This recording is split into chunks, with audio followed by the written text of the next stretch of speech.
अस्सलामु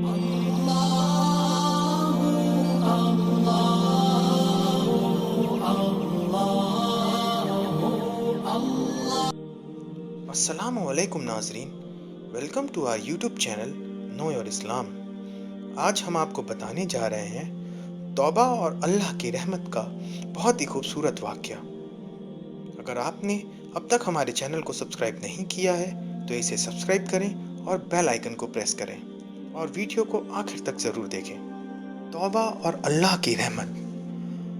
तौबा अल्लाह सुब्हानहू व तआला की बहुत बड़ी नेमत है। तौबा का लुग़वी मानी होता है छोड़ देना या लौट आना। शरई माने होते हैं गुनाह छोड़ देना।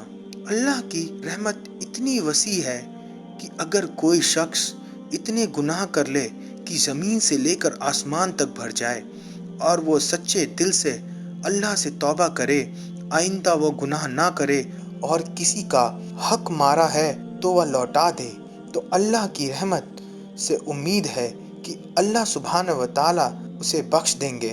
तौबा अल्लाह की बहुत बड़ी रहमत है, क्योंकि अगर हमसे कोई खता होती है तो अल्लाह रब्बुल इज़्ज़त ने ये नहीं फरमाया कि अब तुम्हें सज़ा ही मिलेगी, कुछ नहीं हो सकता, बल्कि अल्लाह रब्बुल इज़्ज़त ने फरमाया तुम तौबा करो, माफ़ी मांगो, मैं माफ़ करने वाला हूँ। बनी इसराइल में एक शख्स था, उसने 99 कत्ल किए थे। उसने एक नेक शख्स से पूछा क्या मेरी बख्शिश होगी? उसने कहा नहीं। इस शख्स ने उसका भी कत्ल कर दिया। अब 100 कत्ल हो चुके थे। फिर उसने एक आलिम से पूछा कि क्या मेरी बख्शिश हो सकती है? उसने फरमाया कि तेरे और तेरे रब से तौबा के बीच मैं कौन आ सकता हूँ? तेरी तौबा हो सकती है और तू ये बस्ती छोड़ दे, दूसरी नेक लोगों की बस्ती में चला जा। उस शख्स ने तौबा की और दूसरी बस्ती की तरफ चल पड़ा और रास्ते में ही उसका इंतकाल हो गया। फरिश्ते आ गए, वो सोचने लगे क्या करें। जज़ा खैर के फरिश्ते भी थे और सज़ा के भी।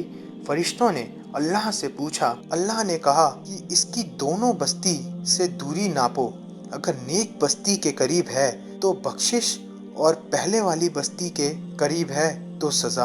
अल्लाह के हुक्म से नेक लोगों की बस्ती खिसक कर उस शख्स के करीब हो गई और उस शख्स की बख्शिश हो गई। अल्लाह की रहमत इतनी वसी है कि अल्लाह ने सच्चे दिल से तौबा करने पे कत्ल भी माफ़ कर दिए।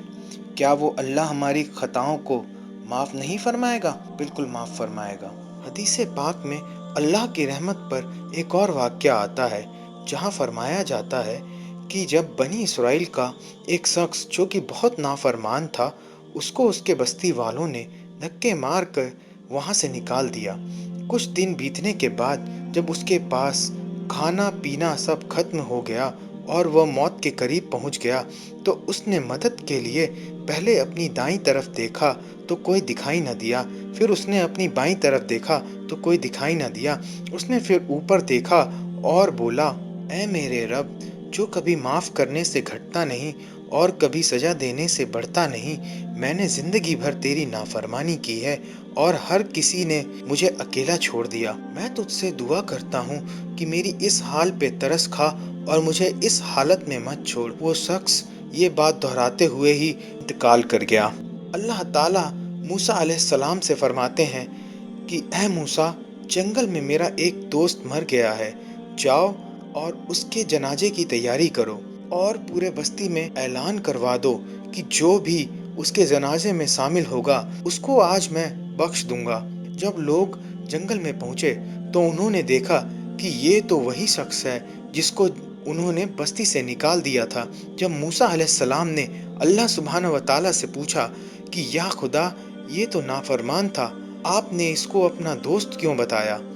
तो अल्लाह सुब्हानहू व तआला ने फरमाया कि ऐ मूसा, मौत के वक्त माफ़ी नहीं मिलती, पर जब इसने मेरी तरफ देख के मुझसे माफ़ी मांगी तो उसके आंसू देखने के बाद अगर वो मुझसे कायनात की भी मग़फ़रत मांगता तो मैं वो भी अता कर देता।